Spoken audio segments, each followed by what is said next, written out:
আলোচনার তোপের মুখে পড়ে অবশেষে জনসম্মুখে ক্ষমা চাইলেন আর্জেন্টিনা বনাম স্পেনের সেই আলোচিত ফাইনাল ম্যাচের রেফারি স্লাভকো ভিনচিচ। অবশেষে স্বীকার করলেন ম্যাচ চলাকালীন কেন বারবার আর্জেন্টিনার খেলোয়াড়দের বিরুদ্ধে ফাউলের বাঁশি বাজিয়েছেন এবং ফাউল কার্ড দেখিয়েছেন। ক্ষমা চাওয়ার সময় ফাঁস করেন তার এই কাজ করার পেছনের রহস্য। রেফারির কথা ইঙ্গিত দেয় খেলা শুরুর আগে ড্রেসিং রুমেই ফিক্স করা হয়েছিল এবারের বিশ্বকাপ বিজয়ী কে হবে। তবে কি আর্জেন্টিনার সাথে ম্যাচ ফিক্সিং করা হয়েছিল? ড্রেসিং রুমে কি এমন কথা হয়েছিল যেটা কেড়ে নিল লিওনেল মেসির শেষ স্বপ্নের ট্রফি? বিস্তারিত থাকছে আজকের প্রতিবেদনে।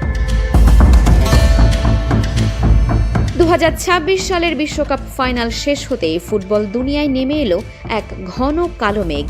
নিউ ইয়র্কের বিখ্যাত মেটলাইফ স্টেডিয়ামের 80,000 দর্শকের সামনে স্পেনের ট্রফি উঁচিয়ে ধরার দৃশ্য যখন উদযাপিত হচ্ছিল, ঠিক তখনই পেছনের দরজা দিয়ে চুপচাপ পালিয়ে যাচ্ছিল আর্জেন্টিনা দল। এক ফোঁটা হাসির রেখাও ছিল না কারো মুখে।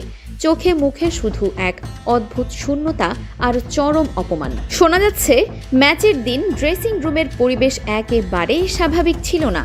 বেশ কিছু বিশ্বস্ত সূত্র এবং খেলাধুলার বিশ্লেষকরা বলছেন ফাইনাল বাঁশি বাজার আগেই ভেতরে এক বোঝা পড়ার ঝড় বয়ে গেছে। অনেক খবরের কাগজে ভেসে এসেছে চরম বিতর্কিত কিছু দাবি। বলা হচ্ছে রাজনীতি আর ব্যবসার অশুভ ছায়া এসে পড়েছিল এই ফাইনালে। কেউ কেউ দাবি করছেন ট্রাম্প, ইনফান্তিনো কিংবা আন্তর্জাতিক ফুটবল কর্তাদের কোনো অদৃশ্য সমঝোতা বা ম্যাচ ফিক্সিংয়ের খবর ম্যাচের ঠিক আগ মুহূর্তে ফুটবলারদের কানে পৌঁছায়। আর্জেন্টিনা দলের তরুণ খেলোয়াড়রা যারা রক্ত জল করে দেশকে ফাইনালে তুলেছেন, তারা এই ডামি ম্যাচ খেলার সিদ্ধান্ত কোনোভাবেই মেনে নিতে পারেননি। ড্রেসিং রুমে তুমুল বাকবিতণ্ডা শুরু হয়। বিশেষ করে লাউতারো মার্টিনেজের মতো তরুণ তারকা এই সিদ্ধান্তের বিরুদ্ধে তীব্র প্রতিবাদ জানান। আর সেই কারণেই হয়তো এত বড় ম্যাচে তাকে মাঠে নামতেই দেখা যায়নি। মেসি নাকি এই পুরো নাটকের খবর আগে থেকেই জানতেন। স্কালোনি আর মেসি নাকি 2 দিন আগেই বুঝে গিয়েছিলেন কি হতে চলেছে। এর ছাপ পড়েছিল পুরো দলের উপর। সবচেয়ে অবাক করার মতো বিষয় ছিল টুর্নামেন্টের আগের ম্যাচগুলোতে খেলোয়াড়দের পরিবার, স্ত্রী, সন্তান এবং আর্জেন্টিনার সাবেক লিজেন্ড ফুটবলাররা মাঠে উপস্থিত থাকলেও ফাইনালের দিন তাদের কাউকেই গ্যালারিতে দেখা যায়নি। এই দলটা সব সময় হাসি খুশি থাকত। মাঠে নামার সময় যাদের চোখে জয়ের ক্ষুধা থাকত, সেই দলটাকে দেখা গেল একদম নিষ্প্রাণ, যেন জোর করে ধরে এনে মাঠে ছেড়ে দেওয়া হয়েছে। 90 মিনিটের খেলায় আর্জেন্টিনা দল একটা শটও স্পেনের গোল পোস্টের দিকে রাখতে পারেনি। 120 মিনিট ধরে যে দলটি একটা অন টার্গেট শট নিতে পারে না, সেটা কি সত্যি আসল আর্জেন্টিনা, নাকি মনের ভেতর জমে থাকা তীব্র ক্ষোভ আর হতাশার কারণে তাদের পা দুটো অবশ হয়ে গিয়েছিল? অন্যদিকে স্পেন ছিল এই টুর্নামেন্টের এক অপরাজেয় দেয়াল। পুরো টুর্নামেন্টের 8টা ম্যাচে তারা মাত্র একটা গোল খেয়েছে। তাদের মূল কৌশলই ছিল মেসিকে একদম ছায়া দিয়ে রাখা। স্পেনের 2-3 জন ডিফেন্ডার সবসময় মেসিকে ঘেরা টোপে আটক রেখেছিলেন। 90 মিনিটে মেসি বল ছোঁয়ার সুযোগ পেয়েছেন হাতে গোনা কয়েকবার। ষষ্ঠ মিনিটেই স্পেনের গোলকিপার উনাই সিমন যেভাবে মেসির একটা বিপজ্জনক আক্রমণ আটকে দেন, সেখান থেকেই স্পষ্ট হয়ে যায় স্পেনের পরিকল্পনা। স্পেন বল দখলে রেখে আর্জেন্টিনাকে পুরো মাঠ জুড়ে দৌড় করিয়েছে, আর ক্লান্ত শ্রান্ত আর্জেন্টিনা দল একের পর এক আক্রমণ সামলাতে গিয়ে দিশেহারা হয়ে পড়েছিল। এই ভয়াবহ অন্ধকারের মধ্যেও একজন মানুষ শেষ মুহূর্ত পর্যন্ত দাঁড়িয়ে লড়াই করে গেছেন। তিনি আর্জেন্টিনার গোলকিপার এমিলিয়ানো মার্টিনেজ। আপনি জানেন কি, এমি মার্টিনেজ পুরো ফাইনাল ম্যাচটা খেলেছেন একটা ভাঙা আঙুল নিয়ে। একটা ভাঙা আঙুল নিয়ে একজন গোলকিপার কিভাবে পোস্টের নিচে দাঁড়াতে পারেন তা ভাবলেও গায়ে কাঁটা দেয়। সেদিন তিনি 11টি অবিশ্বাস্য সেভ করেছিলেন, যা না হলে আর্জেন্টিনাকে মিনিমাম 8 থেকে 9টি গোল খেয়ে মাঠ ছাড়তে হতো। কিন্তু একা এমি আর কতক্ষণ সামলাবেন? অতিরিক্ত সময়ের দ্বিতীয় অর্ধে স্পেনের ফেরান তোরেস যখন বলটা আর্জেন্টিনার জালে জড়িয়ে দিলেন, তখন যেন পুরো আর্জেন্টিনার হৃদয় একসাথে ভেঙে চুরমার হয়ে গেল। গোল হওয়ার পর মাঠে হাঁটু গেড়ে বসে পড়লেন 39 বছর বয়সী লিওনেল মেসি, যে মানুষটা নিজের জীবনের 6ষ্ঠ বিশ্বকাপ খেলছিলেন, যিনি ফুটবলের ইতিহাসে সব পেয়েছেন। তার চোখ থেকে তখন অবিরল ধারায় জল গড়িয়ে পড়ছিল। তিনি কোনো মতে কান্না চেপে চোখ মোছার চেষ্টা করছিলেন। স্টেডিয়ামের ৮০,০০০ দর্শকের বেশিরভাগই ছিলেন আর্জেন্টিনার সমর্থক।